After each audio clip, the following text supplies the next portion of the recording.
Buenos días. Comienzo mi intervención diciendo que en el siglo pasado, en el siglo XX, las guerras pusieron al límite a la humanidad, con conflictos que cada vez eran más complejos y globales.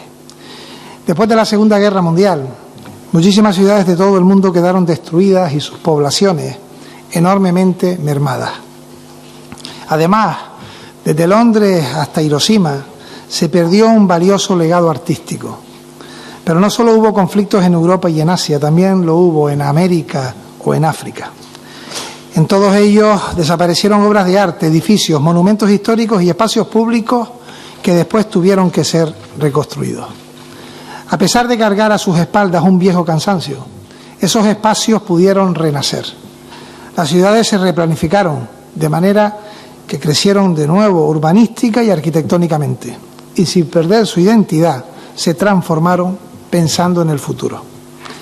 Esta pandemia de la COVID-19 pasará a la historia como el principal desafío de principios del siglo XXI, como la principal amenaza tras la Segunda Guerra Mundial. Como ya ocurriera con otras emergencias sanitarias a lo largo de los tiempos y también con otros conflictos bélicos, nos hemos mantenido alejados de nuestras familias y amistades. Pero sin duda, lo más doloroso es que esta pandemia se está llevando la vida de seres queridos. Esta guerra, sin embargo, es distinta, es diferente. No son las bombas las que los han puesto en jaque. El enemigo es invisible y en lugar de derribar edificios, amenaza con derruir nuestro estado del bienestar. Nos amedrenta con la muerte, pero también lo hace con la pobreza y las desigualdades. Por eso, el proceso de reactivación en Canarias, debe plantearse en la dimensión sanitaria, pero también en la social y en la económica, con el objetivo claro de que nadie se quede atrás y sin recortar recursos en asistencias esenciales como son la sanidad, la educación, los servicios sociales. Son áreas que no solo han de ser conservadas, sino también potenciadas, y tenemos que estar a la altura. Nuestras instituciones públicas y las organizaciones que representan a la sociedad canaria, igual que se hizo con las grandes ciudades del siglo pasado, deben adoptarse a la llamada nueva normalidad, mirar al futuro y afrontar que tras la pandemia tendremos que hacer muchos esfuerzos. El Pacto para la Reactivación Social y Económica que hoy hemos firmado en este Parlamento de Canarias es un instrumento compartido y corresponsable. Entendemos que es el mejor posible porque nos implica y nos obliga para lograr precisamente sobreponernos a la situación actual. Y lo hemos firmado para conservar los servicios públicos fundamentales, para reforzar las capacidades sanitarias y sociosanitarias, para atender a los más vulnerables, para mantener y recuperar el empleo, para reimpulsar la actividad económica, para agilizar, simplificar, cooperar y coordinar los trámites administrativos, para impulsar también la Agenda 2030 en Canarias con sus objetivos de desarrollo sostenible.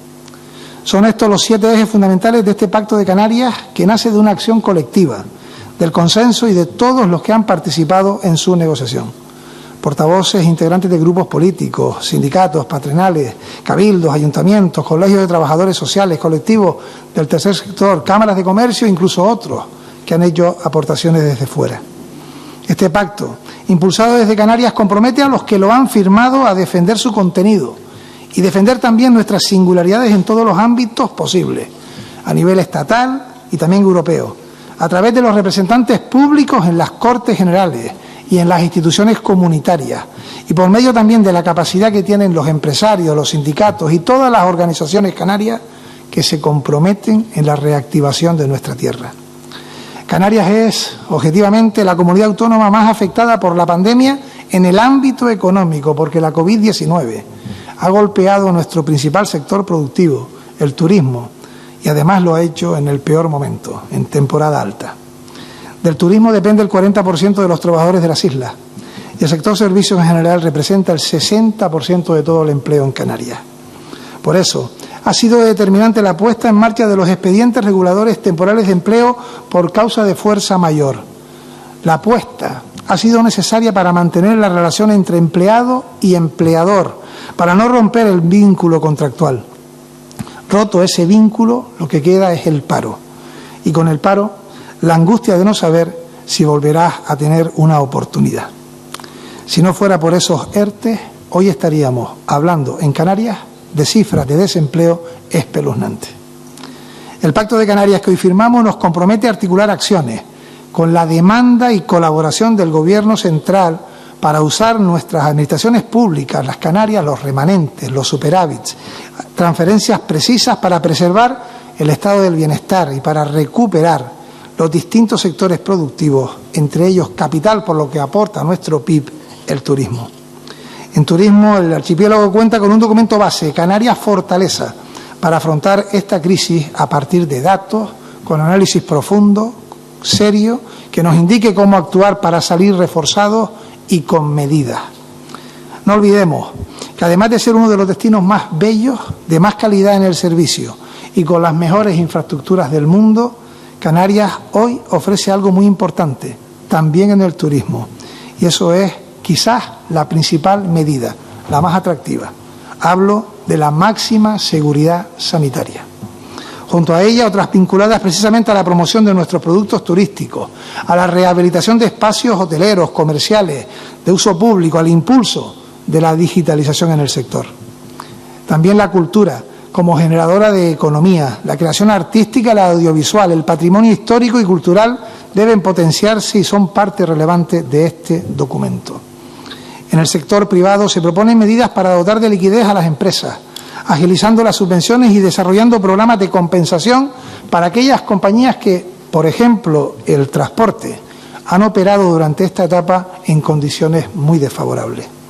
Deben las instituciones comprometerse en la vigilancia de los precios de los billetes y defender como un derecho intocable la bonificación del 75% para los residentes canarios. Medidas extraordinarias por la crisis como el aplazamiento tributario o completar el llamado paro de los autónomos se proponen junto a otras como compensación para producir esa reactivación económica. Pero este documento va mucho más allá, con compromisos encaminados a ayudar en la medida de lo posible a los gastos de las pequeñas y medianas empresas, revisar los principales instrumentos de nuestro régimen económico y fiscal para incentivar el tejido productivo, y ahí está la RIC, ahí está la SEC, planes específicos para la recualificación y para la formación profesional o la garantía de que lleguen las partidas para desarrollar, por ejemplo, el Plan Integral de Empleo de Canarias para el año 20 y años siguientes. La construcción, por sus características, puede reactivarse antes e impulsar la regeneración y creación de empleo, y por eso será necesaria la inversión pública en edificación y también la obra civil, pero también la privada, que se puede impulsar si se agilizan, y ese es nuestro inmediato compromiso, los trámites administrativos para conceder permisos y licencias. El Pacto de Canarias también dispone de impulsar la producción industrial, apoyar al sector agrícola, ganadero y pesquero, apostar por la soberanía alimentaria y potenciar la comercialización de los productos kilómetro cero. Los firmantes de este documento nos comprometemos a defender las ayudas y compensaciones al sector primario de Canarias por ser región ultraperiférica del continente europeo. Es nuestra singularidad. Hemos aprendido también mucho en estos meses de pandemia, mucho. Y hemos aprendido a valorar el esfuerzo de colectivos profesionales que son básicos en nuestra sociedad. Por esa razón, este Pacto de Canarias dedica un gran apartado a la sanidad, los servicios sociales y la educación, y a los profesionales que a ello se dedican. Volver a las aulas en el nuevo curso será un reto, porque todo nuestro alumnado tendrá que someterse a estrictas medidas de seguridad, y con ellos el profesorado, y ello requerirá de importantes inversiones públicas. Garanticemos esa vuelta con la máxima seguridad sanitaria, lo dice el pacto que hoy firmamos. A la vez que impulsemos la educación de 0 a 3 años o contemos con un modelo de educación a distancia y de programas que ayuden a combatir la brecha digital entre familias canarias. Estamos en deuda. Debemos muchísimo al personal sanitario y sociosanitario. Ha quedado demostrado que son la primera línea de batalla. Los firmantes de este pacto nos comprometemos a invertir o exigir inversiones en espacios hospitalarios, reforzando la red de atención primaria, vigilancia epidemiológica. También modernizar la sanidad pública mediante el uso de nuevas tecnologías, fomentar la investigación médica, incrementar la coordinación con las universidades. También hacerlo en el ámbito sociosanitario. El desarrollo de la Ley de Servicios Sociales es otro de los compromisos fundamentales del pacto firmado. Es necesaria la colaboración activa con las entidades del tercer sector y usar de forma más frecuente los conciertos sociales.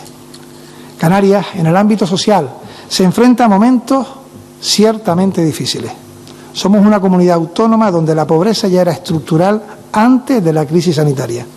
Ahora, más que nunca, hay que pensar en proteger a los más vulnerables, tanto a las familias que por la crisis han perdido sus ingresos, como a las que han visto que su situación se ha agravado. Pongamos también con este Pacto de Canarias, porque es inadmisible que crisis económica alguna agrave esa situación, el foco en la infancia, en los niños y niñas, en las personas con discapacidad, en las mujeres víctimas de violencia machista, en las personas migrantes, en la juventud, en los colectivos LGTBI. Ya en Canarias se han puesto en marcha medidas necesarias como el ingreso canario de emergencia, la supresión del alquiler social durante el estado de alarma, que prorrogaremos, al igual que las ayudas para el alumnado cuota cero en los comedores escolares, que también prorrogaremos en tanto en cuanto sea necesario. Ahora debemos agilizar la prestación canaria de inserción con el apoyo y el refuerzo de medidas estatales, como el recientemente aprobado ingreso mínimo vital. Quienes firmamos este Pacto de Canarias nos comprometemos a que los efectos socioeconómicos de la pandemia no lastren ni arrastren a quienes más lo necesitan. Y de ahí, y para ello y por ello, el esfuerzo económico que cierra el documento de este pacto por parte de las administraciones públicas y junto a ellas de la iniciativa privada. Esa es la hoja de ruta. El 14 de marzo de 2020, el Gobierno de España decretó el estado de alarma en nuestro país. A partir de ahí ya nada fue igual. Se truncó la normalidad. Canarias había empezado bien el año. Los datos de enero, de febrero y los primeros 14 días de marzo invitaban al optimismo. Incluso se avanzaba que en 2021 podríamos estar en índices históricos de paro por debajo del 17%. La economía funcionaba, las perspectivas eran halagüeñas, pero el 14 de marzo todo se paró. 2 días después, el 16 de marzo, fueron convocados los grupos parlamentarios, las instituciones, los agentes sociales y económicos de Canarias, y desde entonces las reuniones han sido permanentes. Remontándonos al inicio de la crisis sanitaria, el 31 de enero de este año, con el primer caso de coronavirus en la isla de La Gomera, los encuentros han sido más de 100. Y desde el 16 de marzo, más de una 50. En todos ellos se han escuchado, expuesto, planteado y recogido propuestas. Y esa es la esencia de este pacto que hoy presentamos. Hemos hecho todos los esfuerzos para que sea un documento de máximo consenso. Lo hemos hecho desde el 16 de marzo hasta esta misma mañana. Agradezco a la Unión General de Trabajadores, a Comisiones Obreras, a la Confederación Canaria de Empresarios, a la COE, a las cámaras de comercio de las distintas islas, a los colegios profesionales de trabajo social, a la plataforma del tercer sector, a la Federación Canaria de Municipios, a la Federación de Cabildos Insulares, al Partido Socialista Nueva Canarias, Así Podemos Canarias, a la Agrupación Socialista Gomera, a Coalición Canaria, y junto a ellos el Gobierno de Canarias. Agradezco, como digo, el apoyo con su firma a este pacto. Pero también a quienes no lo han hecho, a quienes no lo han firmado, agradezco el trabajo realizado durante estos meses de negociación.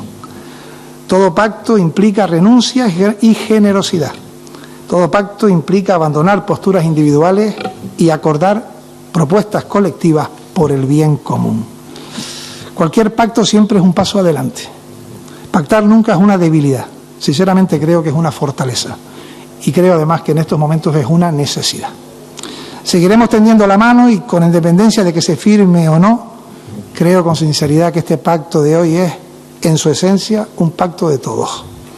Hoy, 30 de mayo, Día de Canarias, en este Parlamento que empezó a funcionar hace 37 años, en un día como hoy, comienza una nueva travesía, que si la realizamos con determinación y unidad la culminaremos con éxito en los próximos años.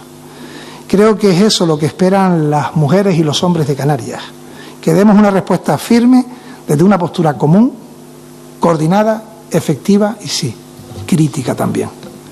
Nuestro pueblo siempre ha demostrado una capacidad de lucha, de constancia y de resistencia indudable.